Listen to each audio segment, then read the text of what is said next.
Hi guys, welcome to our channel mister Sisindri. Big boss Telugu season 8లో 4వ వారం ముగియబోతున్న తరుణంలో బిగ్ బాస్ హౌస్ నుండి మరో కంటెస్టెంట్ ఎలిమినేట్ అయ్యి బయటకు రాబోతున్నారు.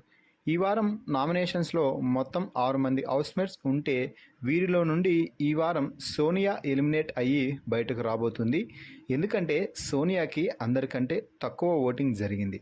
ఇక ఇదిలా ఉంటే ఈ వీడియోకి ఒక లైక్ ఇచ్చి చూడడం ప్రారంభించండి. అది ఈ వీడియో బూస్టప్కి మంచిగా హెల్ప్ అవుతుంది.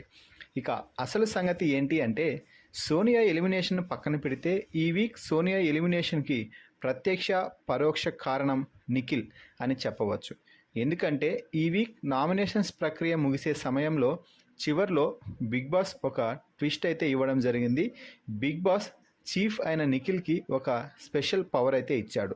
ఆ స్పెషల్ పవర్తో నామినేషన్స్లో ఉన్న వారిలో నుండి ఒకరిని డైరెక్ట్గా సేవ్ చేయొచ్చు అని చెప్తే నిఖిల్ సోనియాను సేవ్ చేస్తే ఎక్కడ నెగిటివ్ అవుతానేమో, ఎందుకంటే గత వారం రెడ్ ఎగ్ కూడా సోనియాకే ఇచ్చాను అని నైనికను ఈ వీక్ నామినేషన్స్ నుండి సేవ్ చేయడం జరిగింది.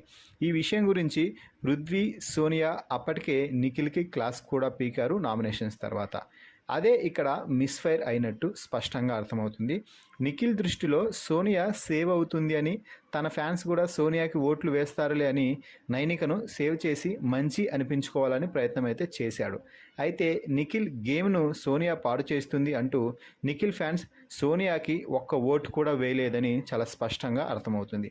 అలాగే నామినేషన్స్లో ఉన్నవారు బలమైన కంటెస్టెంట్స్ కావడంతో ఇక సోనియా ఎలిమినేట్ అవ్వాల్సి వచ్చింది. ఈ ఒక్క కారణం చాలు సోనియా ఎలిమినేషన్కి ప్రత్యక్ష పరోక్ష కారణం నిఖిల్ అని చెప్పడానికి. సోనియా ఎలిమినేషన్కి నిఖిల్ ప్రత్యక్ష పరోక్ష కారణం అనే మాటపై మీ అభిప్రాయాన్ని కామెంట్స్ రూపంలో మాకు తెలిపండి. అలాగే మరిన్ని బిగ్ బాస్ అప్డేట్స్ కోసం మన ఛానల్ని ఫాలో అవ్వండి. Please subscribe our YouTube channel mister సిసింద్రి.